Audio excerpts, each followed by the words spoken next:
This is Going Underground. I'm Afshin Rattansi. In today's show, was it just the drugs that forced a coalition minister to resign? And Band Aid's new single is destined for the #1 spot tomorrow, but will the proceeds kill more people than they save? News came this week that Julian Assange is not going to walk free just yet, but what does this mean for WikiLeaks and Britain? We speak to Julian's lawyer. All this and more on today's Going Underground. The Health and Social Care Information Centre's national statistics for drug misuse in the UK won't be published for another 10 days, but it was the publication of the government's first evidence-based study into drug use and drug laws at the end of October that led to the shock resignation of the Home Office Minister of State for Crime Prevention. Joining me now is Norman Baker, the Lib Dem MP and former minister at the heart of the uproar. Welcome, Norman, to Going Underground. So let's just recap, really. Why is it that you resigned? Well, I resigned for a number of reasons. I actually wanted the break. 4.5 years in the ministerial office is quite a long time, longer than most people have, as a matter of fact. And if you're the only Lib Dem in the department, having to cover the whole department for your party, and you're in the department which is probably the cutting edge of the coalition, the Home Office, and you've got Conservatives who want to stop you doing what you should be doing, that's quite a challenge for any minister. Why is there only one Lib Dem MP in the Home Office, such an important, critical department as regards the coalition? Because the Lib Dems took the view in 2010 that we would spread our resources across as many departments as possible to make sure we had a voice everywhere. And the arithmetic in Parliament is that there are roughly 6 Conservatives to 1 Lib Dem, so we are outnumbered in every department. Now, we had one of the world's leading neuropharmacologists, David Nutt, who resigned as a scientific advisor for a previous government. He told us that it's all right it's understandable governments may not like scientific advice, but when it comes to democratically elected ministers who can't even get evidence looked at by a department, that's another matter. What do you think? Well, I got evidence looked at. We had the international comparator study which my party commissioned and which I forced publication of against the wishes of my Conservative colleagues who would rather the thing were buried. It came out, it was a very good report, it was written by civil servants, not by me, and I think the genie's out of the bottle. So why did they want to bury it? I think it's inconvenient because it demonstrates that the evidence from other countries suggests that the approach taken by the UK is not ideal in all regards, and that a health-based approach is more effective at reducing drug use than a punitive approach which some countries, including Russia, have adopted. Is it that sense in the Home Office that ministers and politicians and advisors feel it is the tabloids are running the policy? Because privately, presumably, they understand, forget about the 60s, you know, this is about hundreds of thousands of people's lives, it's about the criminal justice system, it's about the deficit even. Well, I think there's a feeling from my Conservative colleagues that they were doing the right thing. I'm sure they were well motivated, and I'm sure also that they were conscious of the impact there would be if they took a substantially different line and the dangers that would present to them politically, both in their own party and elsewhere. I mean, I think when you say elsewhere, do you mean the media? I mean the media and the voters. I think the public and the press are further ahead in this consideration of drugs issues than some of the politicians are. And I think when I then came out and said what I did, I was more in line with what the public thought or thinks than those who would try and hold the line. So the interesting aspect of this whole episode, I think, for the public at large, has been the reaction, which has been by and large positive to reform. So I'm hoping that that will lead to politicians in all parties changing their positions. The Lib Dems have, we've moved on to a sensible, evidence-based, scientific-based, health-based approach, and I wait for the other 2 parties to catch up with us. Now, it's not every day we get to hear from a former Home Office minister from this government. You said in your resignation speech there comes a point when you don't want to carry on walking through mud. Just tell us a bit about the mud. Well, it's no secret that the Home Office is the cutting edge of the coalition. It's where the most difficult decisions and discussions take place. And I'm afraid that there wasn't necessarily a great deal of goodwill in some quarters to making the coalition work. And although I think the Home Secretary is a formidable woman and a very competent Home Secretary, I don't think she fully embraced the idea of coalition. And that meant that there were continual battles on a day-to-day basis about sometimes not very much. And that's what walking through mud is, and it shouldn't be like that. Was it your feeling that her irritation maybe at coalition colleagues was something about her being annoyed anyway with the fight with number 10? No, I think she just thought that she was going to run the department as a head of the department. She wanted to run a tight ship, and therefore giving ministers freedom was going to endanger that tight ship. Now, that may be a sensible philosophy for a Home Secretary. Home Secretaries don't last very long. She has, which is a tribute to her. But the flaw in the argument is that she failed to recognise as a coalition, and that dimension wasn't fully realised in the Home Office, and that's where the problems arose. Of course, one of the reasons many people gave for switching from Labour to the Lib Dems was your opposition to the Iraq war. On the other hand, you did vote, Lib Dems did vote for the present bombing of Iraq. It's seen as very different by Well, I didn't Democrats. actually personally, but The party. yes. Well, I mean, there is a difference between what was happening when there was a war in 2003 with no validity, no weapons of mass destruction, dodgy dossiers, and Parliament being lied to, which is what we had under Tony Blair. That's a very different proposition from a situation where a group of maniacs is running amok and killing people without any good reason, including their own citizens, and where there's UN condemnation of that. You wrote a book a while ago about one of the pivots for war, of course, the leaks of the government scientist David Kelly. What do you think now? David Kelly, the man who tragically died, of course. Well, I mean, I think the whole episode of 2003 is a travesty of how a democracy should operate, both in terms of how Parliament was misled about the so-called weapons of mass destruction and the way David Kelly was personally treated. And I find it astonishing that you can have someone die in such circumstances and there's not even a proper inquest. There still hasn't been an inquest into the matter. But all the government authorities and all sides of the House seem to agree that that matter is laid to rest. Well, all sides of the House don't want to pop their head up the parapet. There are plenty of MPs who will say privately to me that they're concerned about that, but they don't want to say so publicly because it's too dangerous to do so. How is it dangerous? Well, it's dangerous because you get slaughtered by the press, as I get slaughtered by the press for raising difficult questions. I think the press need to ask themselves in this country why it is that a man can die in such circumstances. There's no inquest. The medical evidence points to the explanation officially being given as incredible, and they don't ever question that. Norman Baker, thank you. Thanks.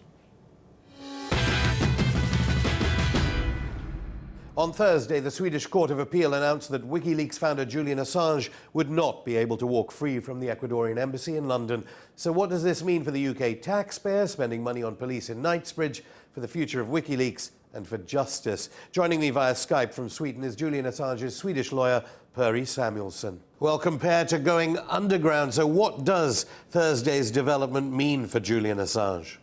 Well, it means that for the time being he must stay in the embassy. If he leaves the embassy, he will lose his political asylum and will be arrested and transported to Sweden, where he will be put in jail in Sweden until further. Now, the British taxpayer is footing the bill for this incarceration. Do you think the Cameron government could have done more to facilitate proceedings vis-à-vis the Swedish court? Yes, I think this is a mess, including the UK and Sweden. Sweden has first decided that he shall be arrested in absentia, and he has then spent over 2 years in the Ecuadorian embassy, surrounded by UK police 24 hours a day, while the Swedish prosecutor remains in Sweden doing nothing. Everyone must understand that that is just rubbish, all of it. Well, on an official basis, I guess they'd say Britain couldn't have intervened regarding this particular Swedish court decision. But do you think there were back channels, perhaps, from Britain saying this situation can't go on any longer here in central London? I think so. I hope so, and I think that this situation must come to an end. The Swedish position is impossible. You can't keep people arrested in absentia and simultaneously refuse to conduct the pre-investigation forward. You can't say we will wait until Julian Assange gives up, but that is exactly what they are saying. We will keep on doing nothing until he leaves the embassy, availing himself of the political asylum he has achieved and exposing himself to the risk to be extradited to the United States and receive 35 years in prison. What about London? At least there weren't signs from London that they were trying to come to a decision about all of this before it had been, before any court proceeding or any kind of investigation had actually happened officially. No, I think that the UK authorities should put pressure on the Swedish government to come to an agreement and issue warrants from both UK and Sweden, perhaps, that they will not extradite Julian Assange to the United States. That would be one solution of it. Another one, of course, that the UK would come to an agreement with the Ecuadorian authorities to grant Julian Assange free passage to Ecuador.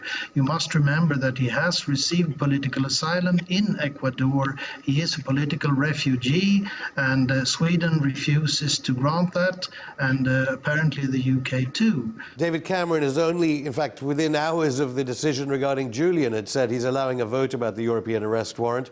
Will that make any difference now to the plight of Julian Assange? Well, if that new legislation would have been in force in 2012, Julian Assange would never have been extradited to Sweden. The UK courts would, in that situation, not have decided the way they did if they had that legislation in place. So this means that there is something wrong with the European arrest warrant issued by the Swedish prosecutor. And we are appealing to the Supreme Court. I've talked to Julian Assange right after the decision came Thursday in Sweden, and we have instructions to appeal to the Supreme Court in Sweden. How is Julian taking the decision? Is he still hopeful of other avenues that may free him? He was, of course, disappointed. You must remember that he's a human being. He has not seen fresh air for over 2 years. He's not seen his family. He can't have health care, etc., etc. But on the same time, he is very confident and looking forward to the future. And we are convinced that it's only a matter of time before the Swedish authorities will give in. And I think that the Supreme Court might have courage enough to do what the Court of Appeal did not have courage to do, namely to cancel this detention decision and face facts. When would that decision be? The Supreme Court decision, you mean? Yes. A couple of months or so. We will appeal, and then you must have permission, but I think we will have permission. It's in principle interesting case, and then they will decide upon it, and perhaps then we have the final solution of this case. E Samuelson, thank you. Thanks a lot. Bye-bye. And here's a quick reminder of some of what that Swedish court had to say on Thursday. The Court of Appeal considers, like the City Court, that Julian Assange is suspected on probable cause of crimes including rape, less serious crime, and that there is a great risk that he will evade legal proceedings or punishment. In the view of the Court of Appeal, there is no reason to set aside the detention solely because Julian Assange is in an embassy, and the detention order cannot be enforced at present for that reason. Coming up after the break, can a band really aid in the fight against Ebola? Listen more in part 2 of Going Underground. This week, parliamentary authorities in Westminster have defended their decision to ask a gardener to remove each leaf manually from the trees outside the House of Commons to save the time spent raking them up. It's the kind of decision that makes one wonder whether many people in the country even agree with the Speaker of the House of Commons, let alone MPs. The answers from the Prime Minister haven't always been fully heard, and they must be. And the questions from the Leader of the Opposition haven't always been fully heard, and they must be. I remind the House that that's what our voters, the electorate, would expect. Expect? Well, maybe. This week's Prime Minister's questions was so stormy that the Speaker had to intervene a few times. David Cameron had plumped for ad hominem attacks on Ed Miliband ahead of Thursday's by-election. When it comes to the views of close colleagues, it is worth listening what the new shadow cabinet member in charge of the election, the lady, honourable lady sitting next to the shadow chancellor, said about the leader. Said this: there's a wider concern in the public about whether he's got the leadership qualities to lead his own party, let alone the country. I knew we had moles in the Labour movement. I just didn't know they were that high up. That's a rather disturbing reference to security service infiltration of the Labour movement by the security services, presumably. But away from the moles, Ed Miliband persevered. He raised the one left-of-centre policy some of his party are proud of: abolition of the government's bedroom tax. He tries to defend the bedroom tax. Let me just tell him, on the bedroom tax today, the government is going to court against a victim of domestic violence who has been raped, assaulted, harassed and stalked by her ex-partner, and is going to be charged the bedroom tax on her panic room. She's one of 280 victims of domestic violence in this category. Can he just remind us why that's the right thing to do? Cameron claimed the discretionary grant solved this problem, and as for Miliband's attempts at putting clear red water between him and the PM, this is how Cameron responded to a question about Labour's mansion tax. In the last week, Mr. Speaker, he's been called useless, hopeless, out of his depth, doesn't cut it, and an absolute disaster. And that's just what the front bench think. It seems that briefings by the right wing of the Labour Party against Miliband are giving Cameron plenty of one-liners. This was the week when Mylene Klass wiped the floor with him in a television programme, and this was the week when there was an opinion poll in Scotland that showed that more people believe in the Loch Ness Monster than believe in his leadership. The only problem for the Labour Party is he does actually exist. Mylene Klass, incidentally, is a celebrity who this week told Miliband on TV that raising tax rates on property worth over $2 million was akin to raising tax on a glass of water. But anyway, what about issues of life or death abroad? Christians and others are being murdered for their faith in Nigeria, Syria, Iraq, Pakistan and many other countries. And elsewhere, it's a crime to believe anything but what the state sanctions. Would my right honourable friend agree that our United Kingdom stands above all for freedom of speech, thought and belief, and that we must do all in our power to protect the persecuted and stand up to the persecutors, whoever they are? Well done, someone, for raising the plight of Christians, Jeremy Lefroy, but you conflated state action against them in very different countries. In fact, surely Britain has been helping people in Syria to kill Christians as we continue to support so-called moderate rebels. You won't find that story about persecuted Christians by UK-backed rebels on the mainstream media, though. The new Band-Aid single made £1 million within the first 4 minutes it was released. But can it solve the real problems that allowed the Ebola outbreak to ravage West Africa, or will it continue to reinforce negative stereotypes about the area? With us to discuss the issues that Band-Aid should be addressing, arguably, is the director of the World Development Movement, Nick Dearden.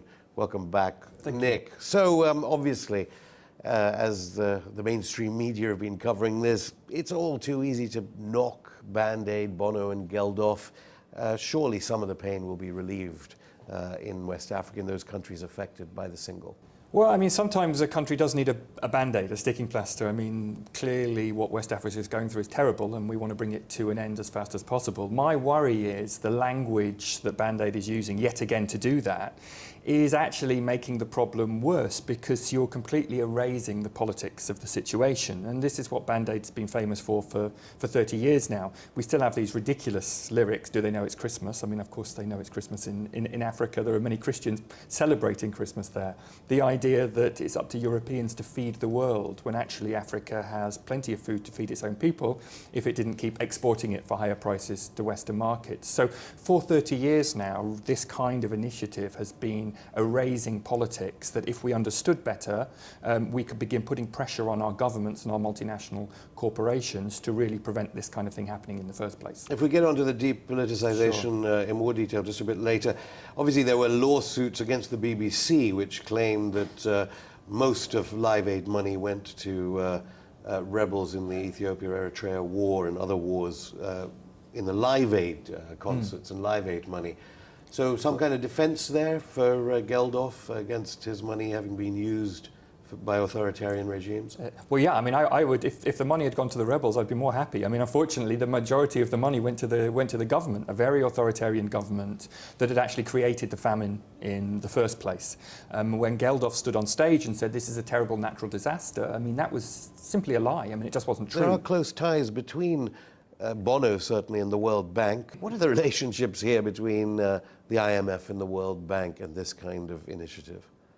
huge relationship. I mean, the World Bank and the IMF would like us to believe that they're the good guys who are going to pour a bit of money in, and the IMF said, we'll let you off repaying some of your debts for a while this situation resolves itself.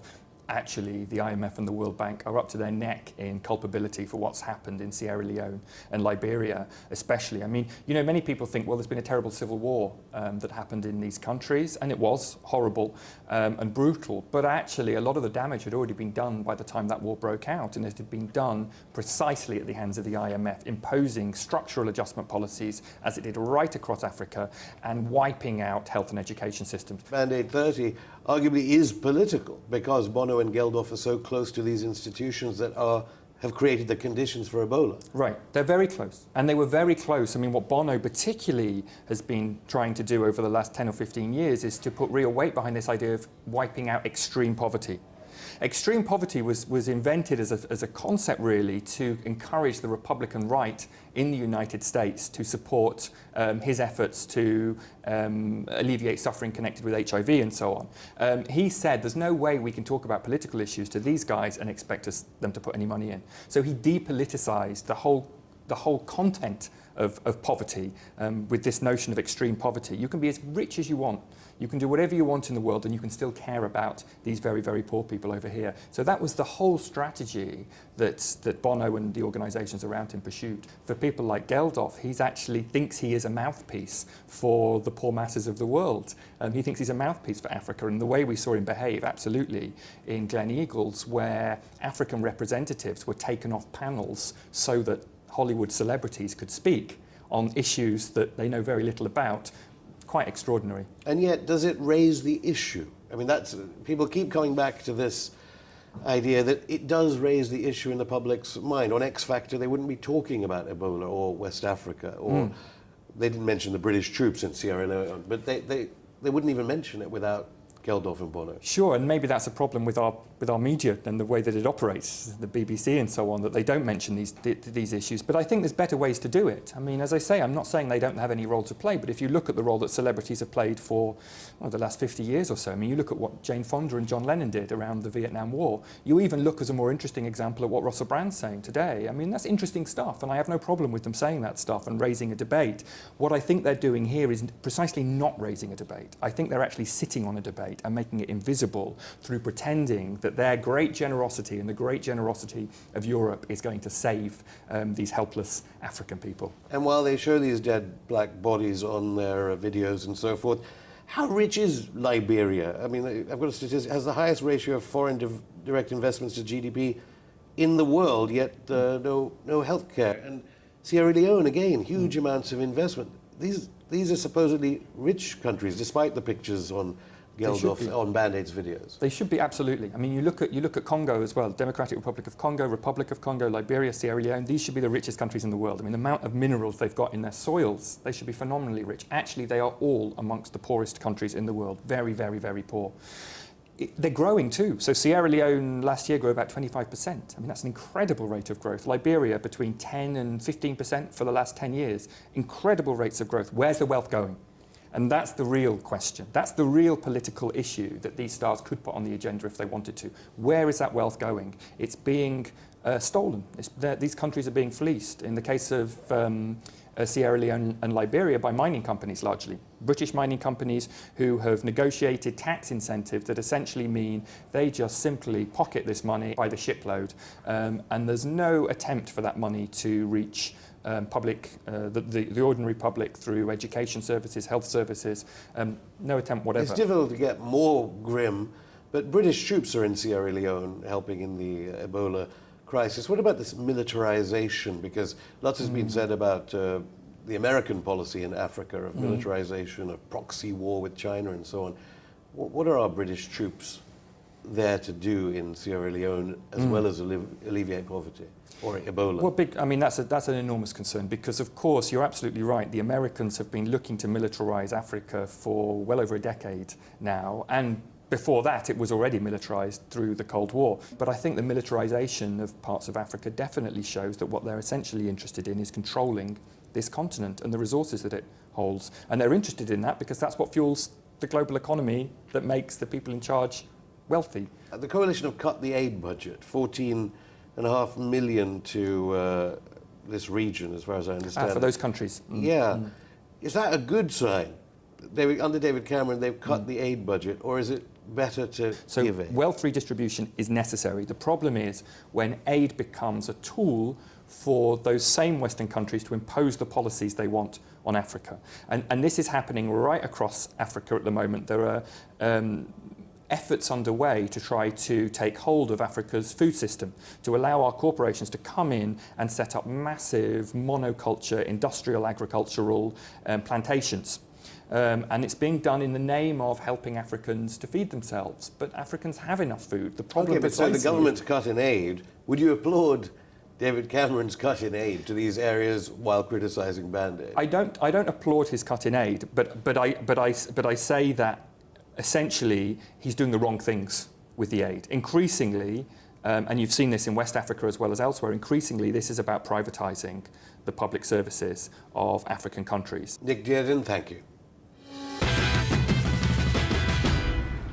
That's it for today, but join us again on Monday when we speak to former number 10 advisor Ed Straw about who really decides policy in Westminster.